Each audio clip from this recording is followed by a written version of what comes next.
Today's stories do contain subject matter that some viewers may find disturbing, and viewer discretion is advised. And if you have a story you'd like to send my way, just go to astheravendreams.com and click the button to do so. And of course, thank you.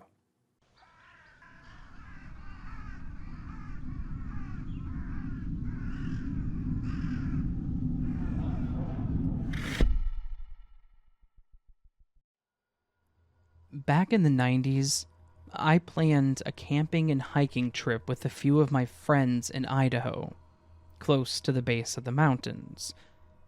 One of them had to back out due to a family issue, and the other one said that they would have to come out a day later.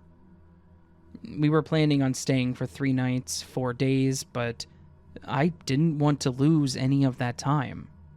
So I decided I would still go out there on the day that we planned and just have a day to myself. I figured I could also pick a good spot for us to set up so we wouldn't have to spend any time deciding. I was semi-familiar with the area, as I'd hiked the trails before, but it branched off in many places, so there were some that I had never taken before. There was one trail specifically that few people took, because the path was mostly rock and gravel, which can make for an uncomfortable walk. I decided to give it a shot, thinking the harder the quest, the better the reward, right? Sorry, stupid game reference. I was hoping that if I got past it, then there would be less people around, and maybe a nice sight for us all to experience. So, I made my way up the trail, saw some cool-looking trees, and the further in I went, the fewer and fewer people I would pass.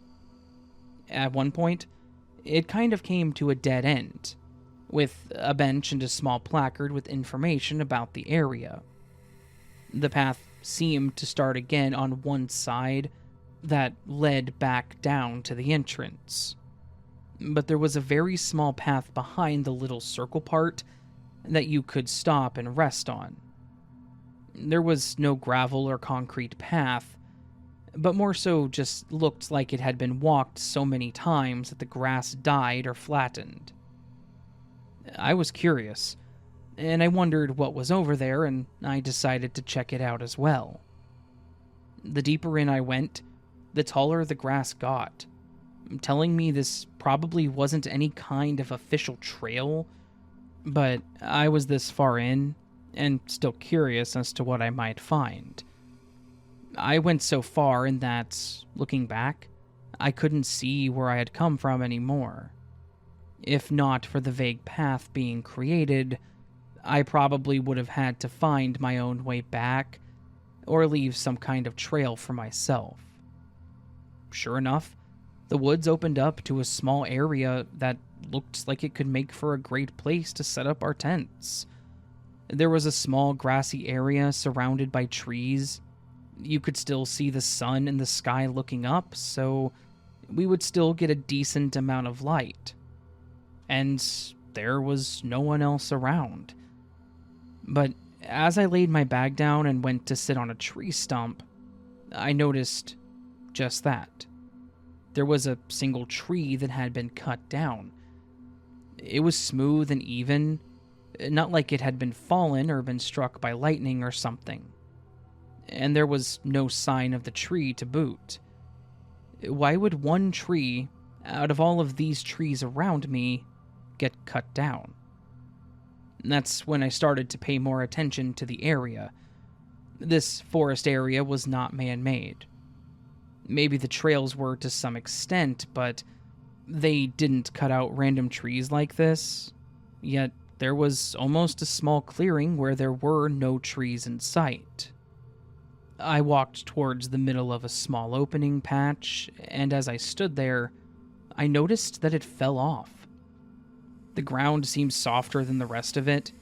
It was like the feeling when new sod is laid down or when it rains a lot, and your feet kind of sink into it. I walked around the same area just trying to get a feel of the place when I heard a bit of a creak from the ground. After a few more stomps, I was convinced that I was standing on something. So, as I kicked around the ground, I was able to get my foot under a patch of the grass. It hadn't been there long because it was pretty easy to pull up. After wiping away some more dirt, I found a handle. There was a door to what looked like some underground bunker. Call me stupid, but there was no one around, and this had to have been here a while, and possibly untouched, so I had to check it out. There was some kind of chain on it, but it looked like it had corroded or rusted away because there was nothing locking it down. So I opened it and shouted down to see if there was anyone in there. Thankfully, I didn't get a response, so I grabbed a flashlight from my bag and climbed down the ladder into the pitch dark. That place was creepy, and definitely gave sinister vibes. It was probably the size of a small bedroom. There was a single desk and a chair that had one of those small portable stoves on it. There were a couple of canned goods, as well as a notebook and a pen. The notebook definitely had been used, but there were also several pages torn out, so the remaining ones were left blank. Looking over to the right, there was a large white bucket and a small, cheap-looking mattress. There was nothing on the mattress like a pillow or a blanket either.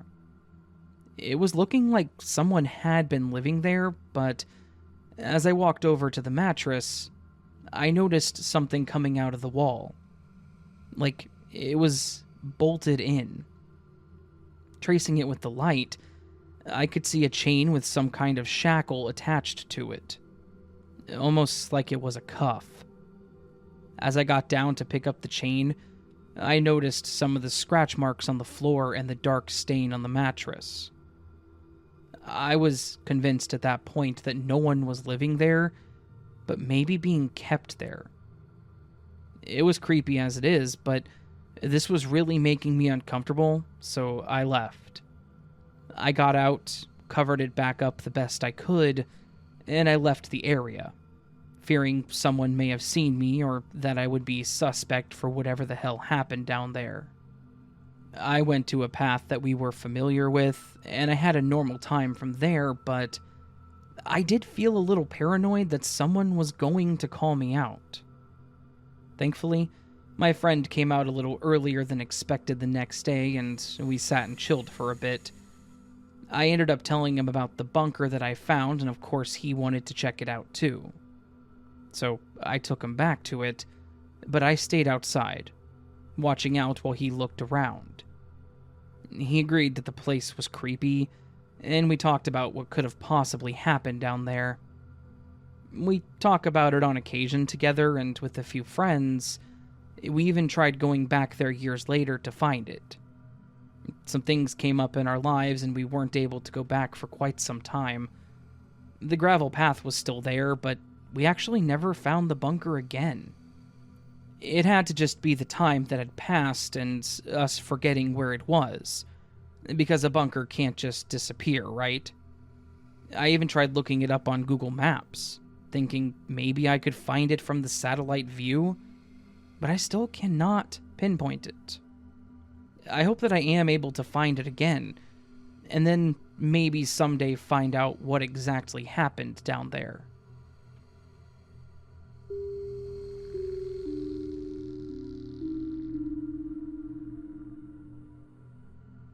I have a bit of a camping story that isn't your standard scary camping story. Mostly because what was scary wasn't a person, but the possibility of what could have happened versus what did end up happening. When I was around 10 or so, my parents took me and my older brother on a camping trip to a grounds that we'd actually gone camping on before. To the best of my knowledge, there hadn't been any issues in this area prior, and I think what ended up happening to us was actually one of the first. So, this was just supposed to be a normal camping trip for all of us, as a bit of a family vacation. My parents had a small trailer that they slept in, and my brother and I got the 2-room tent. I was 10 at the time, and James, my brother, was 12. He was more into sleeping on the ground than I was. I personally preferred my bed, but I went along with these trips anyways, because I didn't really have much of a choice. He was the outdoorsy type. I preferred reading in my bedroom. That's pretty much the long short of it. Anyways, on the second day of this trip, my brother wanted to do some scouting in the area, which, for our age, more so meant that he wanted to walk around the campsite and find things to take as souvenirs. We never really took anything that could be damaging, just things like dropped feathers, small rocks, and every once in a while, a flower or something like that. Basic things that we thought were neat or cool looking, but nothing that was ever too big. My parents were a bit hesitant at first, but in the end they said that we could go as long as we stayed close to the campsite. The first thing we did was break that rule, and we walked into the woods way farther than we should have. My brother taking the lead, of course. He basically said that we were still in the area, we just needed to go a bit further to find the cooler things. I wasn't going to argue with him, it was his decision, and I would make sure that our parents knew that if we got into trouble. Anyways, we started heading out into the woods, and I was looking for random things like snails and frogs, just happy that I was actually enjoying my time, when my brother tells me to come over to him and to check something out. I get up from my spot and walk over to where he is, and he points over toward the tree line. I look over, and I was pretty psyched. I noticed that he was pointing toward a fox that was just kind of sitting in the open, sort of walking around, almost in circles. I was happy just seeing it. Foxes were cool to me, and to see one in the wild was good enough for me. James, on the other hand, did something that I thought was incredibly stupid. He started whistling to the fox like it was some kind of pet or something. I told him to stop and that we needed to leave it alone, but he just kept going. He was even more enthused with his own decision when the fox started to actually walk towards us. I knew that something about this was off. Foxes are typically pretty skittish, at least to the best of my knowledge, and he wasn't approaching slowly. He was walking toward us at a decent pace. My thoughts that something was off was confirmed pretty quickly when the fox ran up to my brother and immediately started attacking him. It latched on to my brother's leg, and no matter how much he kicked, it was not stopping. It was jumping at him, biting his leg, and trying to just genuinely cause damage and hurt him. I was standing there not sure what to do, trying to help him get away from this thing without getting bitten myself, but I was smaller than him and there was no way I was going to be able to help. Thankfully, all the noise and shouting got my dad's attention, and he showed up while the whole thing was going on. He saw the fox attacking my brother and me just kind of standing there panicking, freaking out about what the hell I was supposed to do. My dad ran over and he was able to forcefully remove the fox and my brother from this situation. I'm not going to get into details because it was pretty horrible, but I understand what happened and why he did what he did. They obviously rushed my brother off the campsite to the ER, and they explained all of what had happened. This led to my brother having to get a series of shots for rabies, mostly because the behavior of the fox was abnormal, and after they did test the fox, it was a good thing they did get him on the shots for it right away. Unfortunately, this also meant that the campgrounds had to shut down. A rabid animal had been found on the grounds and they couldn't risk the possibility of there being more, so they had to completely shutter for the season. In the end, my brother was okay. He survived the attack and the threat of rabies, and he now has a number of scars on his leg from where this thing went off. Obviously, we're all very thankful that he was okay, because the alternative would have been very likely fatal. This was also the last time that we went camping as a family, and the last time that I ever went camping in general. My brother is still a nature lover, but he kind of has a phobia of foxes now, for obvious reasons.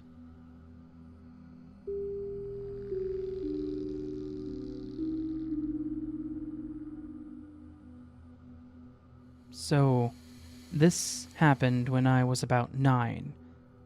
My family went on a camping trip, which included my mom, dad, and my 2 siblings, Ross and Katie.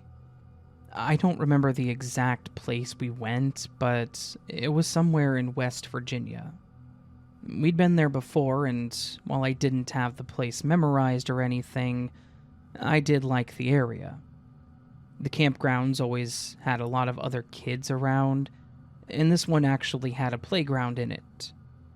We usually camped close enough to it that they would let me walk to it to play when I didn't want to fish or while I was waiting for dinner.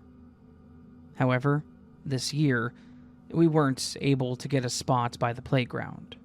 I was upset, but I thought that they would just walk me over there to play some.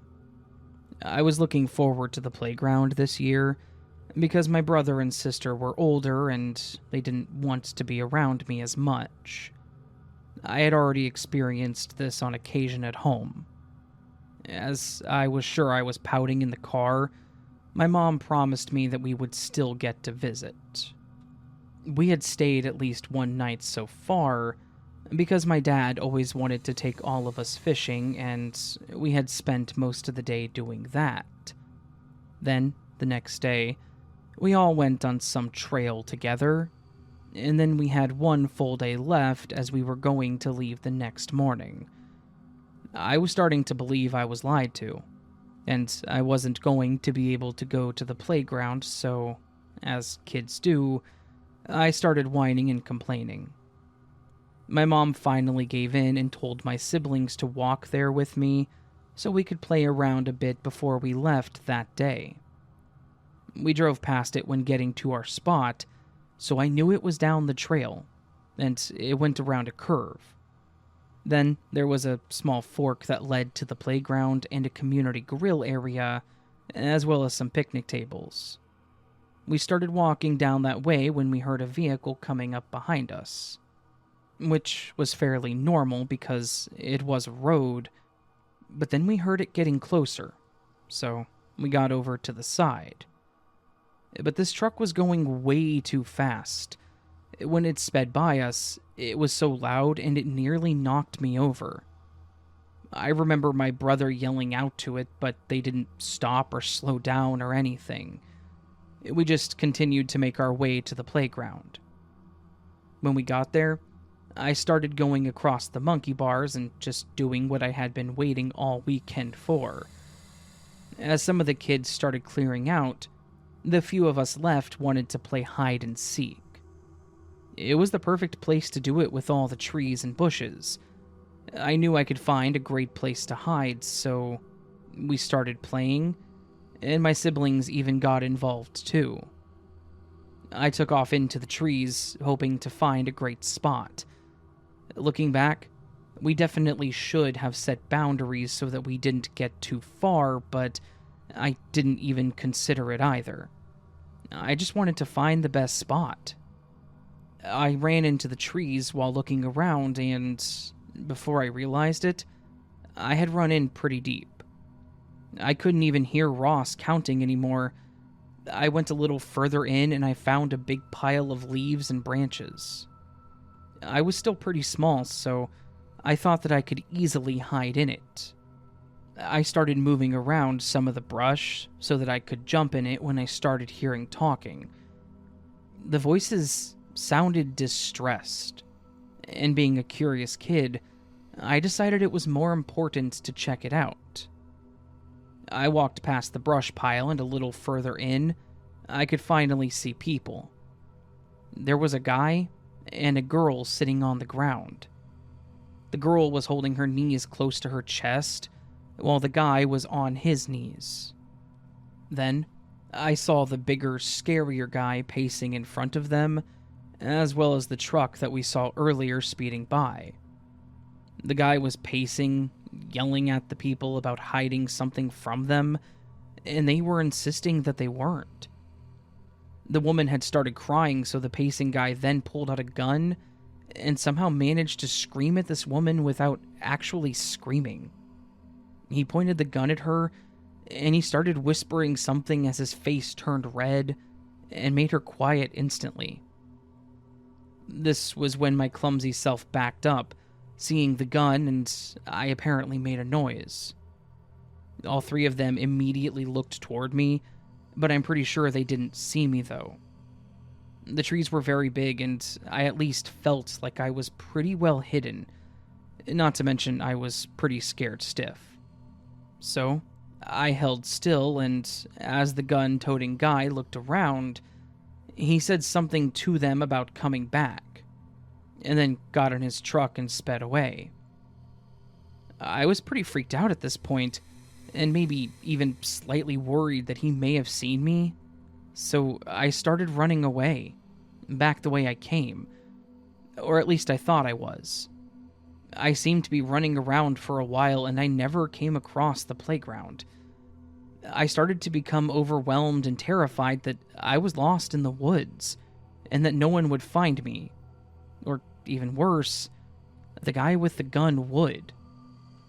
I just remember starting to cry and walk around until I finally heard people talking. I looked around and saw two ladies standing nearby with a kid, and I ran towards them. I don't know why, but I felt like I was safe with them. The older one crouched down to be at eye level with me and asked me what was wrong and where my family was. I was afraid to tell them about the people I saw, and I just told them that I had gotten lost from the playground. They said I had gone pretty far from there and walked with me down to the ranger's cabin to help me find my family. Thankfully, the ranger took me in their golf cart up the road, and from the playground, I was able to guide them back to my family. To my surprise, Ross and Katie were already back there, and they said that they thought I ended up going back there too, as they never found me. I don't even know how long I was actually missing. I was pretty shaken up, and I guess my mom could see that there was something more than just being lost, so she kept asking me if I was okay, or if something happened. I finally told her what I saw, and she told my dad too. My dad didn't act like it was a big deal, saying I probably just stumbled across a bunch of drunks, but thankfully my mom didn't stand for it. I could tell she was pretty worried about it without letting me see, based on the way she was whispering things to my dad. I would say that she won though, because we ended up leaving that night and stayed at a motel for the last night and went to a lake. As far as I know, the gun guy was never found. Not that there was anything he probably could have been arrested for, but I'm convinced that if I wasn't there, those people may have ended up dead. So, I do hope that those people are okay. And as for the speeding truck and gun-wielding guy, I hope that I never see you again.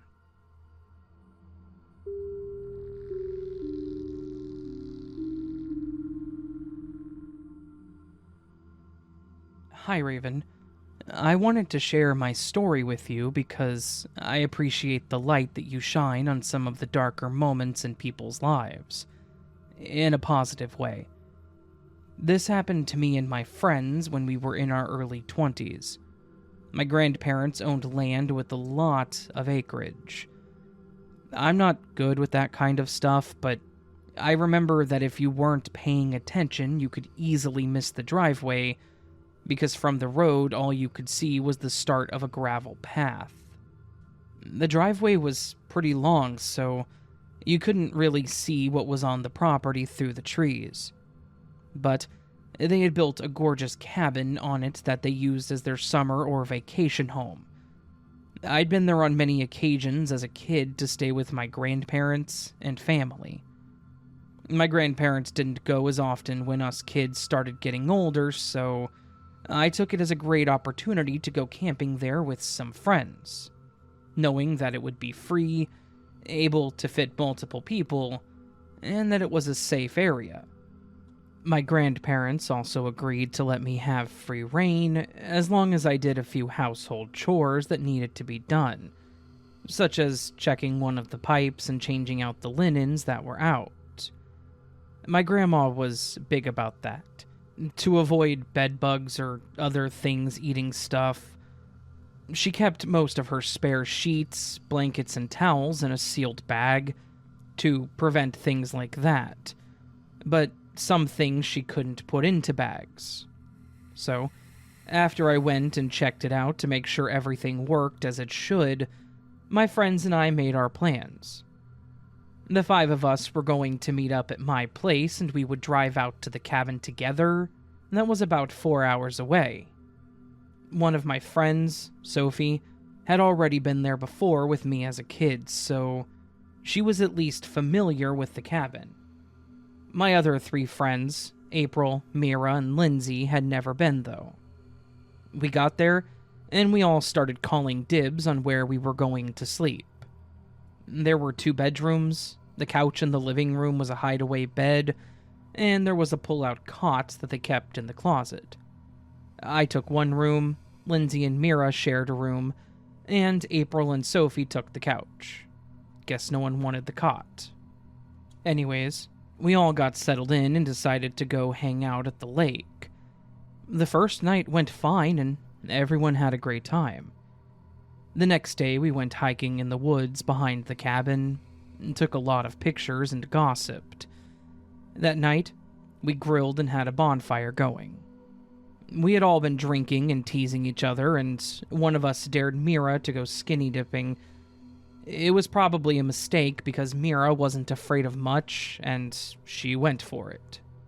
I suppose with all the peer pressure and alcohol, it didn't take long to convince the rest of us to jump in too.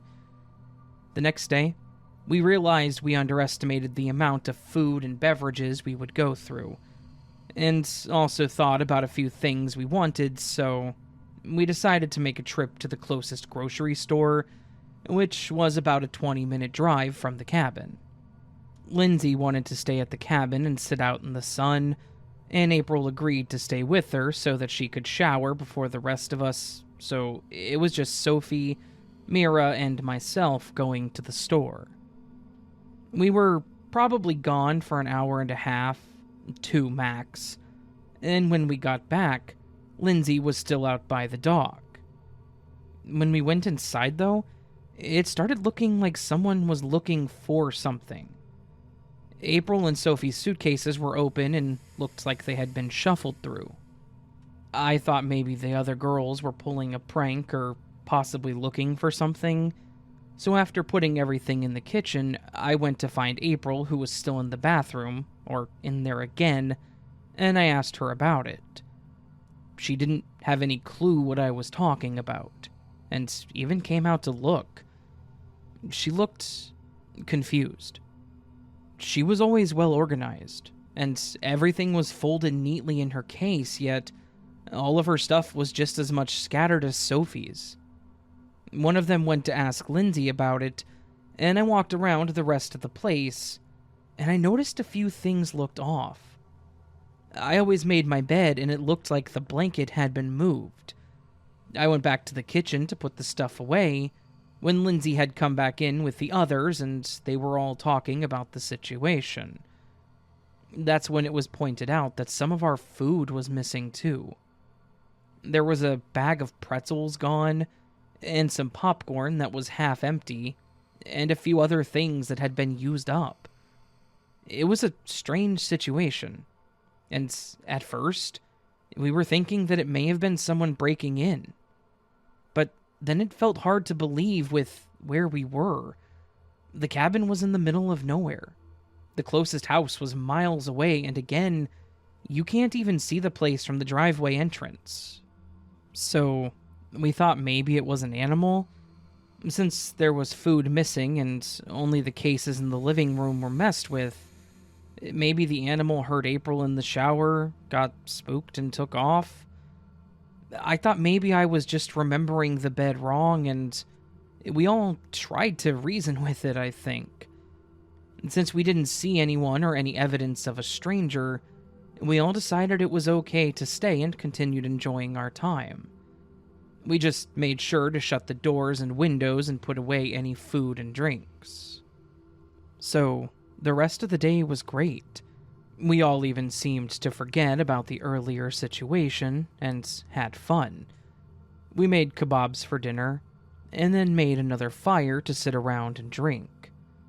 By this time, it was already dark, and the only light that you could see was from the fire and the porch light that kicked on with motion. We were starting to quiet down as it was probably close to midnight, and I think we were all getting tired when Mira mentioned going to get something from inside, and as soon as she stood up, we heard a thud, like something large had fallen, and then it was followed up by that oomph sound that someone makes when they fall.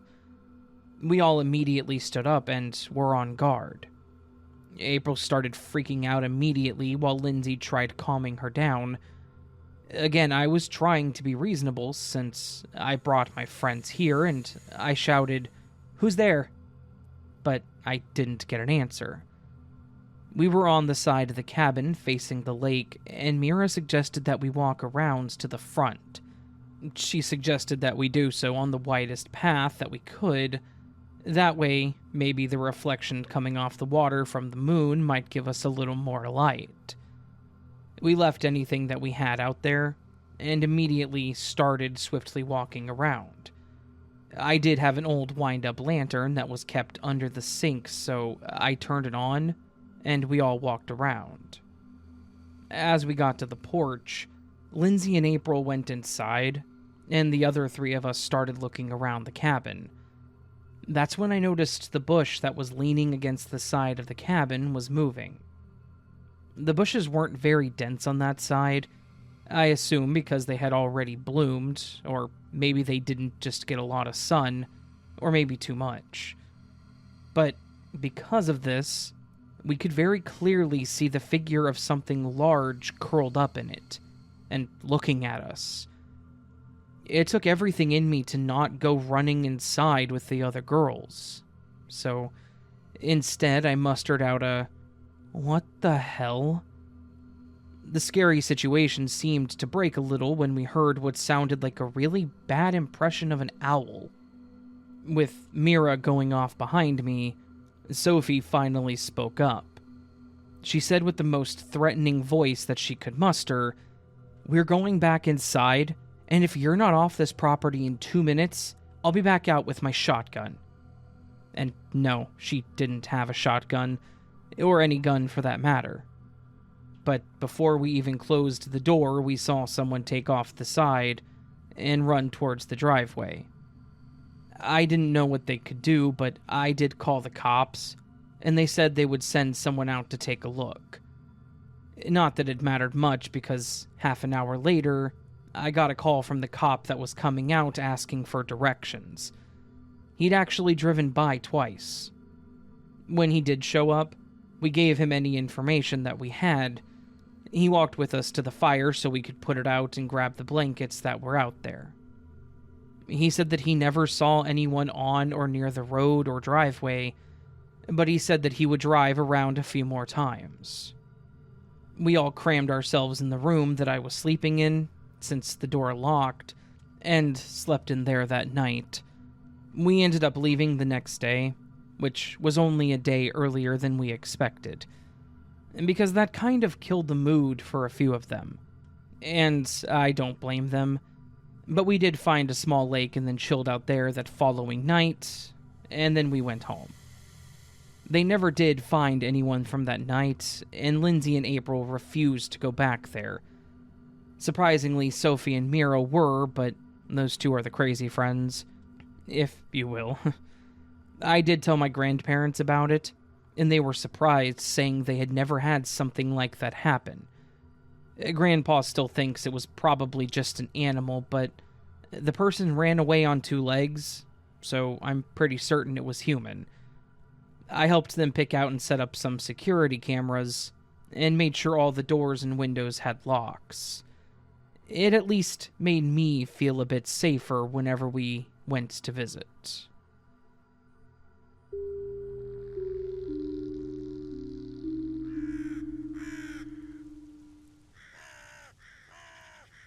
So that was a collection of genuinely terrifying camping stories.